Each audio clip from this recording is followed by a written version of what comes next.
Well, we had some really great feedback to MOAN MOAN Money. I wasn't expecting that at all. That was a complete off the cuff, minor annoyance from an email that came in. So Lou and I had a chat and said, well, let's do a quick video about that. And yeah, I think we're sitting now like 4 days in and nearly 20,000 views. And feedback's been brilliant. Really, really appreciate that. A few people I think have kind of misunderstood a bit. You know, it's not a sob story, it's not a moan. We are rammed with work. We're actually looking to employ someone else because we are that busy for the next 15 months now. So it's certainly no sob story, and there's always options and choices. And if people choose to get a cheap job done for whatever reason, that's fine. I don't have an issue. We tell most of our customers, in fact, that you can get this work done cheaper elsewhere, but this is what we are offering for the money.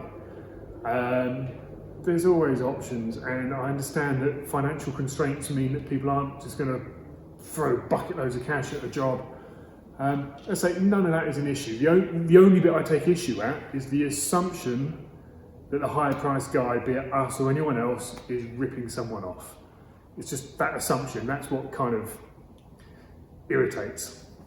But one of the things that came up a few times was return on investment, and you know, classic cars aren't worth doing. Why spend 20 grand on a car that's only worth 10? And I guess the answer to that is everyone's got their own set of priorities, wants and desires, I suppose. I mean, if you look at it from a return to investment point of view, then I guess it could be a little bit sketchy. And in truth, very few cars are actually financially worth restoring. But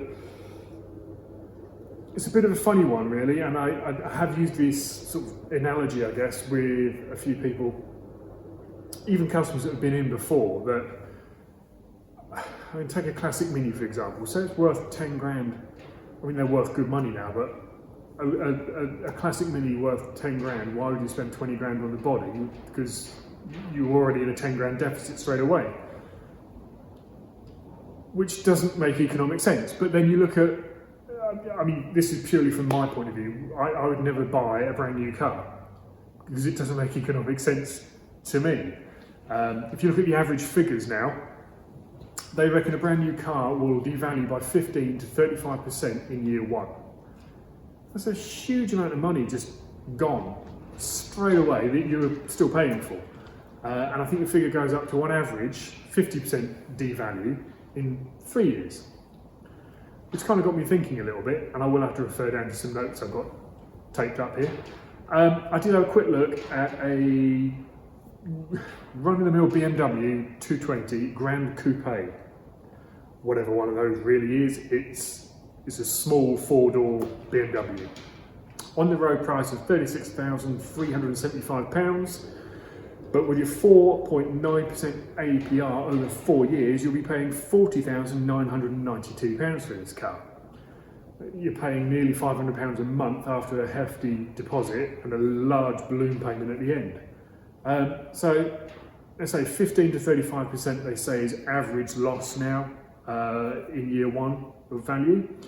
So let's be kind of generous and say it's 20% loss in year one on this particular BMW. That means in the first year you've lost £8,198. 50% loss in year three, £20,496 you've lost on a car that you're still paying £500 a month for, and you've still got a big balloon payment coming of around 10 grand in year four. Makes no sense to me. You've got a car that's worth nothing that you're still paying for. Whereas you go back to your classic Mini that you've spent 20 grand on it and it's only worth 10, you've lost less than if you bought a new car, and that value's not going to drop. If anything, it's likely to come up a little bit. Michelle and I bought, in 2017, we bought a Mini Clubman. 2018, we bought a Mini Clubman. It was a 2017 model. And it had every conceivable option ticked on the order sheet, with the exception of the turbo. It wasn't an S, but it had everything else. You name it, it was fully loaded with toys. We bought it, it was 11 months old, with 8,000 miles on the clock, and the book price on the car was just shy of 27,000, like 26,800 I think it was. 11 months old, 8,000 miles, stunning car inside and out, and we gave 14,000 for it. It's a mind-blowing loss in my head, as I'm sure it is in many other people's. So when we are presented with it makes no financial sense, you think, well, it depends what your wants and desires and priorities are. And each car, be it classic or new, and each set of circumstances are always going to be different, of course, but the Impala, for example, by the time we bought that and it was landed in the UK, I think it was owing us about 15 grand.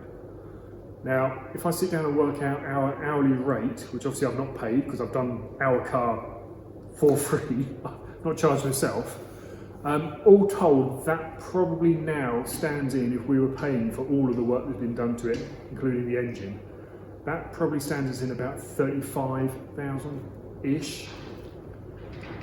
And in real terms, it's worth 25 to 30-ish right now. So we would be running at a loss. We've paid more than the car's worth. But again, if you look at the difference there, it's far less than going out and buying a brand new car. Now, I know the arguments hold a brand new car, practicality for the family, safety features, and everything else. So again, I stress, everyone's priorities are very, very different, and everyone's reasons for doing things are individual and oftentimes different. But I don't think you can look into or look at anything with a classic car with a view of return on investment. It has to make sense to you for what you are doing, and it still makes a lot of sense to a lot of people, and they get a lot of pleasure and enjoyment out of this. And to them, the maths do add up, and I suppose that's all that really matters. And at the minute, I can see a lot of trouble coming in the accident body shop industry. Cars aren't designed to be repaired and put back on the road. So much stuff is being written off and disposed of now, which kind of makes a mockery of the whole going green element to it all. But the classic car body shop side of things, I think, is really strong and can't really see this fading away anytime soon. We are not alone in being super busy right now, to the point that we are turning work away because we don't have the capacity here. So that's just a quick little follow-up and further musings on the video that went out last week. Like last week, I don't expect this to do anything major and mega and blow up, but we always appreciate the feedback, and we take absolutely no offence to anything that anyone says.